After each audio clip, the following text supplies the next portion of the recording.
Can Glasgow stop it? Can they hold it up here? It's heroic defence from the Glasgow Warriors, but where's the ball? The whistle goes, the ball is held up, Glasgow have the put in, the final whistle is blown! Glasgow Warriors are the URC champions! They've gone to South Africa, to the high belt.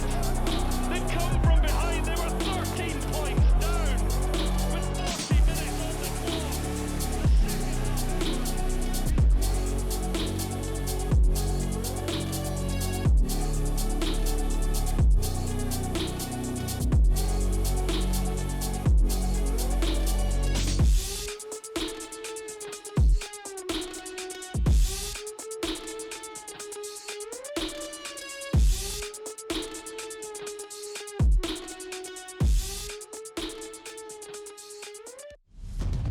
The first quarterfinal here against the Stormers, I think that was the main thing. We had to get the monkey off our back and win a finals game.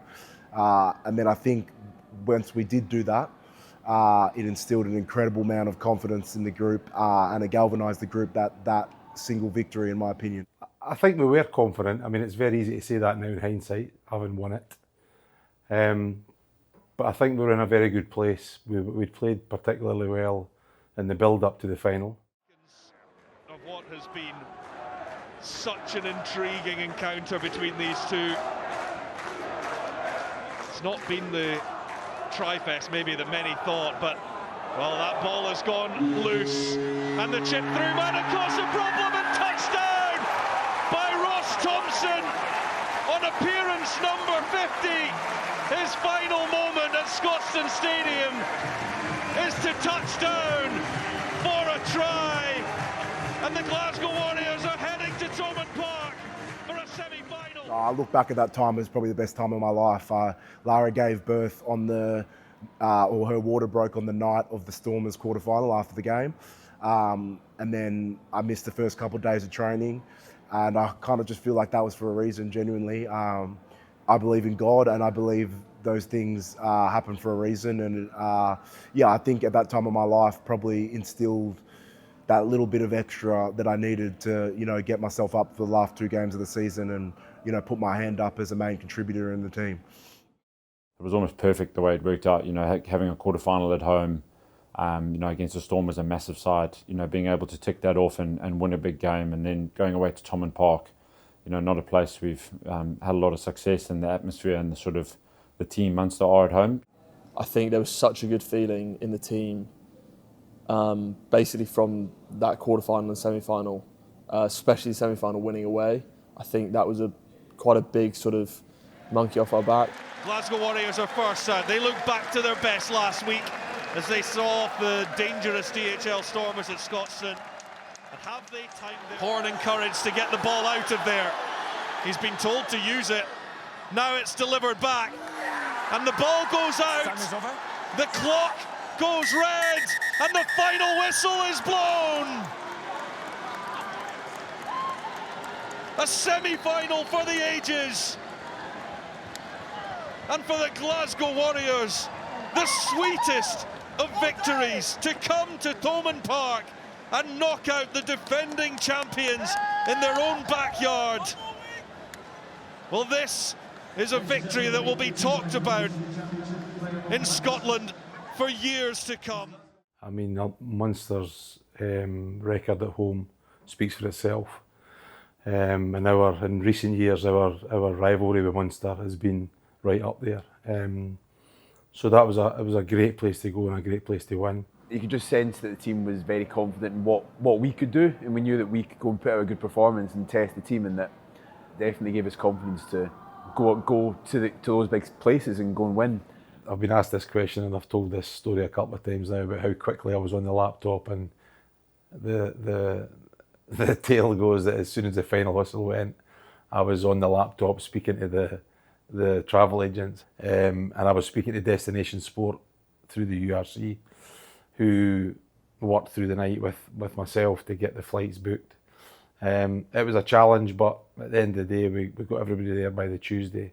Like I think the match week, everyone was so excited for the day after the Munster game. We started the build up from then, getting everybody in the right headspace. We knew it was going to be a big travel day, and staying at the Monte Casino, like we knew that hotel really well, and we knew we'd get our recovery there, and it was going to be a lighter week in terms of training. And then the training week was really good, and in the build up to the game, again, really good.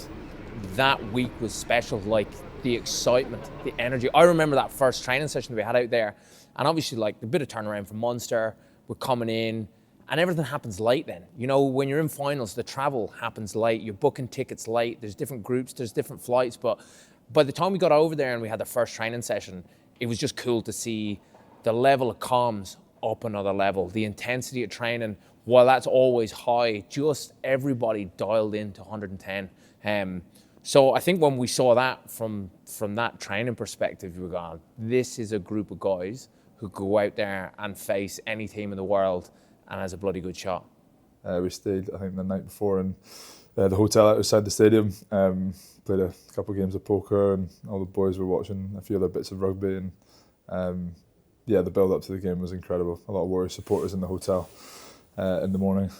Yeah, I don't know, I woke up pretty confident that morning. I roomed with Jack Dempsey, and I think we both woke up that morning pretty confident. Coming into the final, we had nothing to lose. We weren't the favourites. We were by far the underdogs, especially if you'd spoken to any South African on the day. I'd imagine half the fans probably didn't even know who the Glasgow Warriors were. It was a really exciting time. It was tense. It was everything I suppose a neutral would want it to be. Flags waving, crowd cheering. The final moments of anticipation, and these players looking to channel it into 80 minutes of greatness. This, a venue, an occasion that can only inspire. Yeah, going into it, we had that sort of freedom of knowing we had nothing to lose. We could just go out there and play. But we also had, obviously, a plan. And I think the game kind of went exactly to that plan. We'd spoken about coming in at half-time being 14 points down. For some reason, we'd said that 14 points was like the cut-off, that like if it was more than 14 points, we'd have to change our plan. But if it was 14 or less, then we're still in the game, it's fine. And we're obviously, I think we're 13-0 down, so it's just inside. 13-0 down. Then a hero emerges. Right before half-time. Where are you, Scott Cummins? Boom! You kick-started the fight back. Yeah, I think it was obviously a big moment for us. Just before half-time, I wasn't doing much before that. I just sort of flopped over the line the last sort of metre, but we knew that it was going to be a tough game. That first half, they were going to come out flying, and they did. And, we knew if we held on, got that try before half-time, that we could bring it into the second half. You really, performed incredibly well to get to this final and win. Yeah, it's probably the most Scottish thing about it, that we decided to take the most difficult route to get it done. But, just the outpour of support and love for the boys has been incredible. Warriors desperate for something before the break. They go for it and have got it. Try scored by Scott Cummings in the final play of the half. And just look at what Glasgow have had to put in to getting that score. And could that make all the difference for them?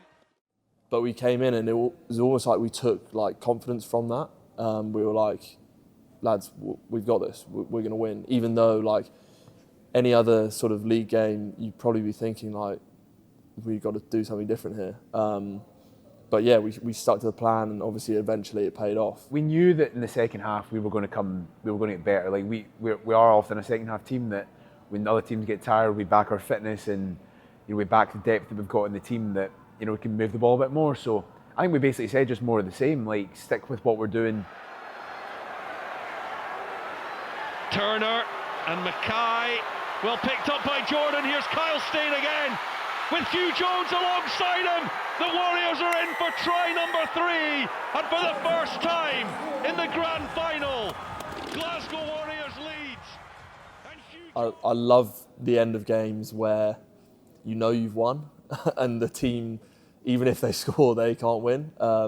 That's really relaxed. But this was obviously quite stressful. Listen, for the Bulls to get a 5 metre line out at the death, anybody that seen the Bulls play at Loftus in particular, we'd have put money on them driving that ball over the line. So for us to defend that in the way we did was an unbelievable feat for the boys. At that time, at altitude, away from home, was an unbelievable effort for the players. So it was incredibly exciting, to say the least. It's as nervy a finish as there could be, but somebody has to step up. Again, the ball is secured by the Bulls. Can they get that maul moving in the right direction? Van der Merwe looks to get it. Can Glasgow stop it? Can they hold it up here? It's heroic defence from the Glasgow Warriors, but where's the ball? The whistle goes. The ball is held up. Glasgow have the put in. The final whistle is blown. Glasgow Warriors are the URC champions. They've gone to South Africa, to the high belt. They've come from behind. They were 13 points down with 40 minutes. We as a team and me personally just put so much into, that run, and when the final whistle went and we were on the right side of the result, the biggest feeling for me anyway was just relief.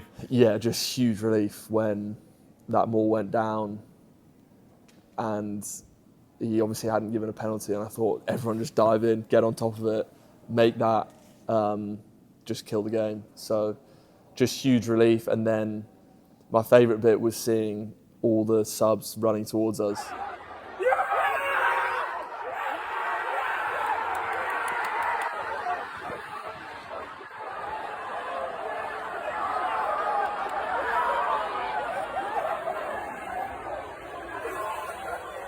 And like all the guys who were on the side of the field just sprinting over, because we were all just sort of hands in the air, like slapping each other's backs, and then you see everyone sprinting over, and it's just like pure elation. That moment of elation when we stopped the maul and it finished up there and everybody got to run on.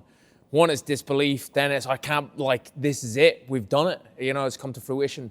And then there's from my side, it was a bit of a lull where you were just able to step back and go, this is unbelievable for this group of lads there. My emotional floodgates just opened. I didn't really have an answer or have any emotion. I just sort of fell to the deck. I didn't really feel real. That everything you worked for in your career, everything that you've sacrificed, is all worth it. That's probably the feeling. Yeah. It was crazy, to be honest. I mean, the funniest thing about that is that I was on the left wing. And that maul was in the bottom right corner, so I should have been nowhere near that maul. But I think by that stage, once it looked like it was held up, all 15 of us that were on the pitch, we were sort of within a a metre radius of the maul or of Piatti. And I was sat there waiting for the whistle, and I can just I can picture Nons like that side in front of me, and we both just staring at Piatti, and he blew the whistle, and I jumped straight up. Nons came running to me and jumped. So as I landed from my jump, he jumped, landed on me. And then, you can't really, describe the, elation, relief, the happiness, just all of it. It was a really cool 5-10 minutes after the whistle went, just hugging everyone.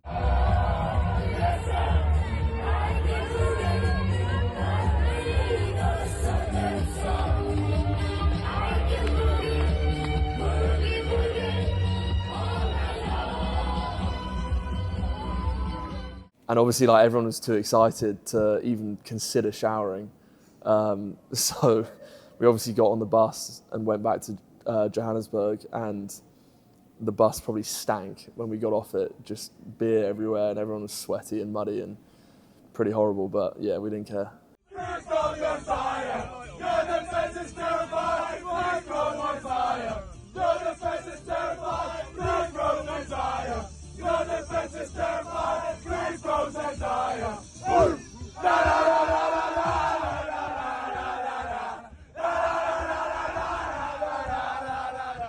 It's what you play rugby for, it's what you sign up for in professional sport, is to chase the glory of winning the competition. And it's the first time I've ever won something professionally. Because we were so far away for the game itself, we'd pretty much only been able to celebrate with the group. But yeah, you know, I think Glasgow Warriors always is just a team, is an organisation that kind of wears its heart on its sleeve, and our fans are no different. Sometimes kind of forget, like I've been at the club for, it's probably my 7th year, but like these are lifelong fans of Glasgow, and people who've been coming to watch for like a lot longer than I've been here, and how much it meant to them to see us be successful. One that actually gets me quite emotional is seeing the fan zone at that final whistle mark. Like that always gets me. Just like, obviously it means so much to us, but I understand how much it means to the supporters as well. And it's something that's maybe hard to quantify for us, because we're obviously